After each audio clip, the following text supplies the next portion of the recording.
Welcome to Caption Media, your go-to channel for spoiler-free film critiques that delve into the heart of the latest cinematic releases. Whether you're a seasoned cinephile or just looking for your next great watch, we provide insightful reviews that cut through the noise, offering you a clear perspective on what's worth your time.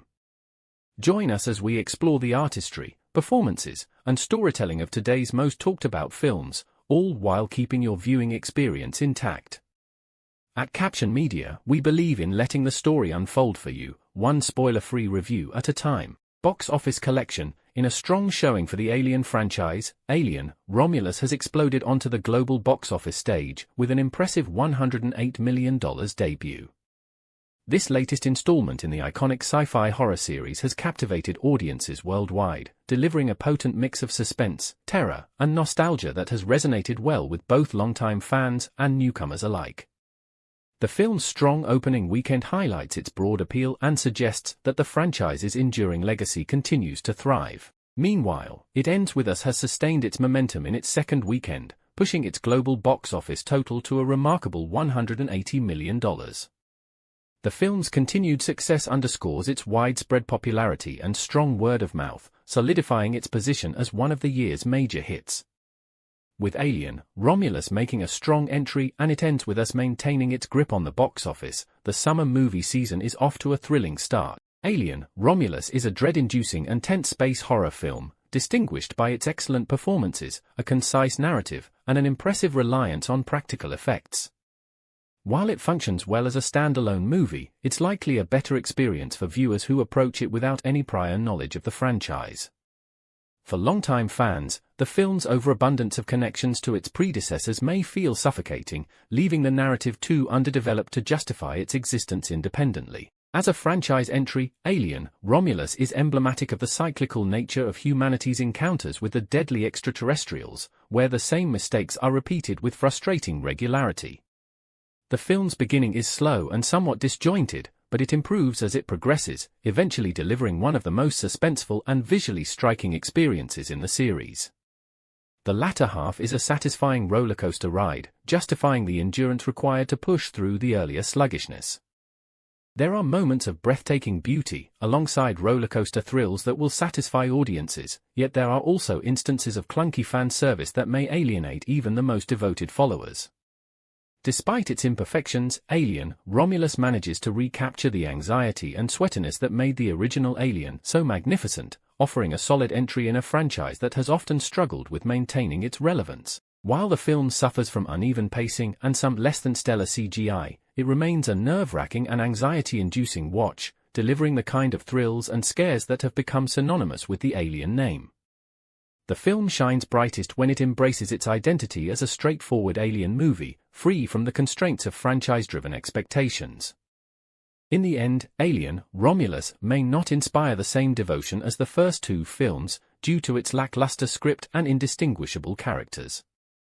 However, it does offer enough jump scares, armrest-clutching moments, and impressive visual effects to make for a decent cinematic experience. Although the film lacks the directorial audacity needed to elevate it beyond a technically proficient but ultimately safe entry, it still mixes elements from the past with fresh energy to deliver an immersive and visceral ride. While far from a masterpiece, Alien, Romulus is at least a decent space where, for nearly 2 hours, everyone can hear you scream. Alien, Romulus is diverting enough but ultimately forgettable, a criticism I've never leveled at any previous Alien film, whether good or bad. However, if you're in search of a proper scare or an Alien sequel that returns to its gritty, blue-collar roots, this film is worth seeking out. It's a classic horror tale, smartly paced and rich in character and surprises, though it could have been elevated further by the addition of a cat, perhaps a thought for the sequel. While the film remains largely fresh, it does suffer from weak characters and murky cinematography. Yet, by the time the credits roll, it's clear that Alien, Romulus is a worthy addition to the franchise. The familiar facehuggers return in a fast-paced narrative that's light on character development but heavy on body count and creepy critters. David Johnson stands out as the android Andy, while the unsettling return of Ian Holmes' Ash as Rook adds a disconcerting layer. Unfortunately, the film's logical flaws, underdeveloped roles, and lack of originality do little to leave a lasting impression on the series. Alien, Romulus may induce severe acid reflux for some viewers, particularly in the absence of a new Ripley. However, the xenomorph, our enduring nightmare, remains as terrifying as ever, thanks to Fede Alvarez's capable direction. Alvarez and Seggs may bog down the film with excessive homage, leading to a somewhat crude conclusion to this chapter of the saga. While Alvarez doesn't introduce groundbreaking new ideas, he understands the mechanics of the genre and brings a palpable passion that makes this an exhilarating experience for Alien fans. His playful use of darkness and silence in the film's opening hinted at greater things, though the film occasionally stumbles when overindulging in fan service through the latest technology.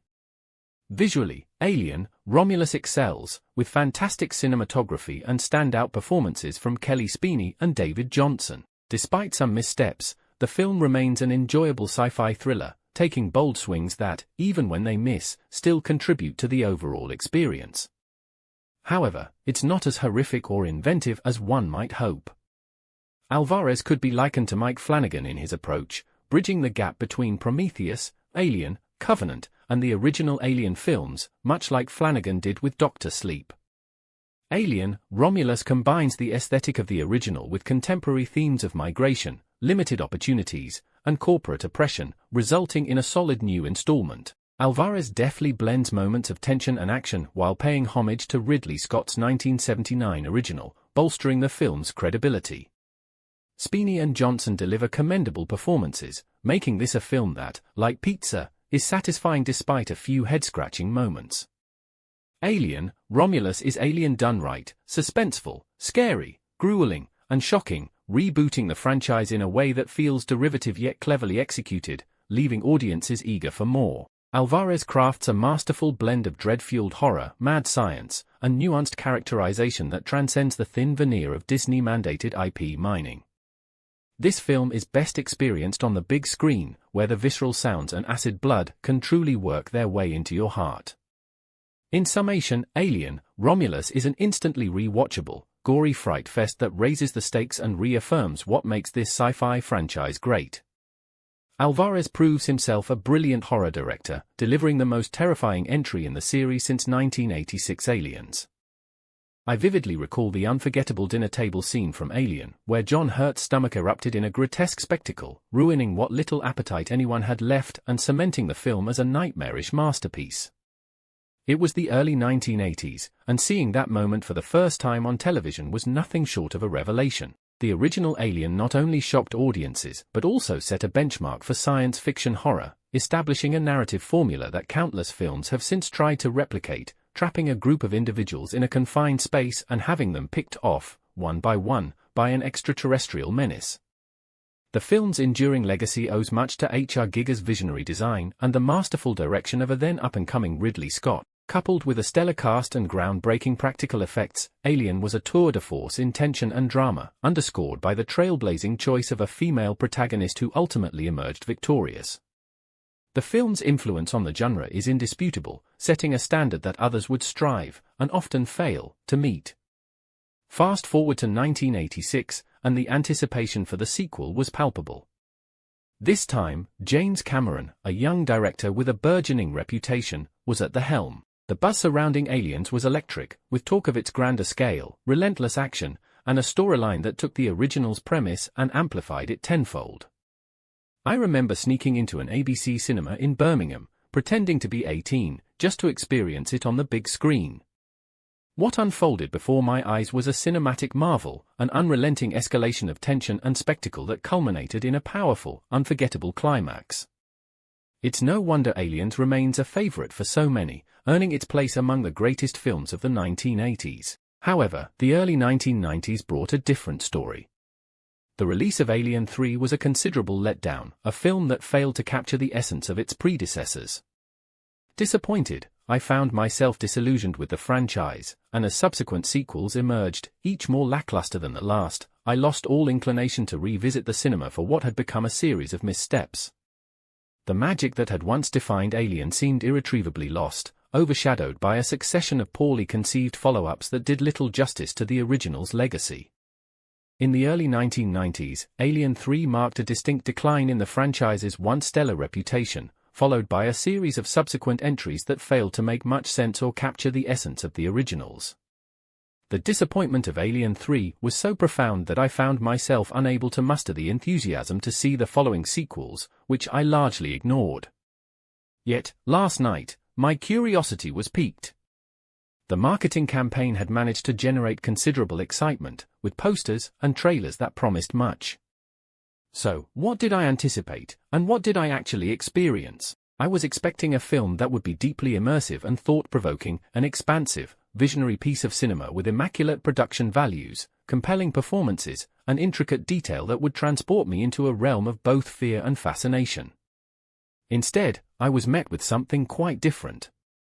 The film seemed to target a younger audience, with a plot that was predictably formulaic and character development that was cursory at best. The pacing was frenetic, rushing through the build-up and leading to a finale that felt lackluster and overly reliant on references to earlier entries in the series, references that felt more like a disjointed homage rather than a meaningful continuation of the story. Although there were moments designed to startle, they were insufficient to sustain my engagement. I found myself struggling to stay awake despite the abundance of salted popcorn and caffeinated beverages intended to keep me alert. Ultimately, the film failed to create the tension and excitement it sought, leaving me underwhelmed and somewhat bemused. Ridley Scott's involvement in advising on the production and finalization of Alien, Romulus and urging the director to shorten its runtime reflects a broader trend I've observed. After being underwhelmed by Napoleon earlier this year, a film marred by shallow characterization and an overemphasis on grimness, wrapped in a brisk, battle-centric script, I can't help but feel that Scott's once magical touch has waned. His follow-up to Blade Runner, though visually striking, was similarly hollow, relying too heavily on past acclaim without offering anything truly memorable. There was a time when films ignited the imagination and stirred the soul, offering profound reflections on life and morality. It seems, however, that contemporary cinema, including this latest chapter in the Alien franchise, caters to a different audience, one perhaps not of my generation. The joy of expansive storytelling, deep character development, and moral complexity seems to have been replaced by a formulaic approach that prioritizes marketable nostalgia over genuine innovation. I long for the days of grand, immersive 3-hour epics with sweeping cinematography, rich character arcs, and narratives that grapple with the essence of human experience. Films that make us ponder, feel deeply, and aspire for a better world seem increasingly rare. Instead, we are fed rehashed formulas, glossed-up versions of what once was. Are Hollywood executives so engrossed in a play-it-safe mentality that they've forsaken the quest for meaningful cinema? Or have audiences become content with superficial fare that barely scratches the surface? Ultimately, Alien, Romulus comes across as a mere echo of its illustrious forebears, a soulless entity crafted for profit rather than passion. It may startle with familiar jump scares and nostalgic nods, but it leaves one feeling empty and unfulfilled.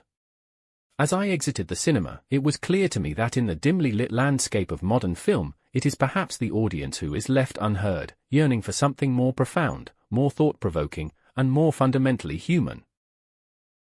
While it may not reach the heights of its predecessors, it still offers a thrilling and visually impressive experience that will satisfy fans and entertain newcomers. On the critic scale, I'd give Alien, Romulus a respectable 7 out of 10, a commendable effort that, while not groundbreaking, is certainly worth the watch. As we conclude this review, I trust you found our critique both insightful and thought-provoking.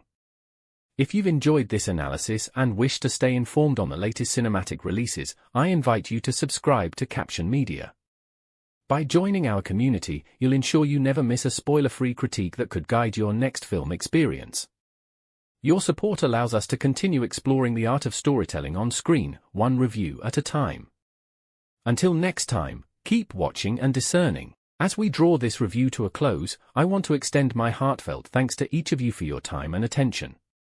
Your support means the world to us, and we're truly grateful to have you as part of the Caption Media family. Remember, our shared love for cinema is what makes this journey so rewarding. Take care of yourselves, cherish the stories that resonate with you, and until we meet again, goodbye for now, and happy viewing.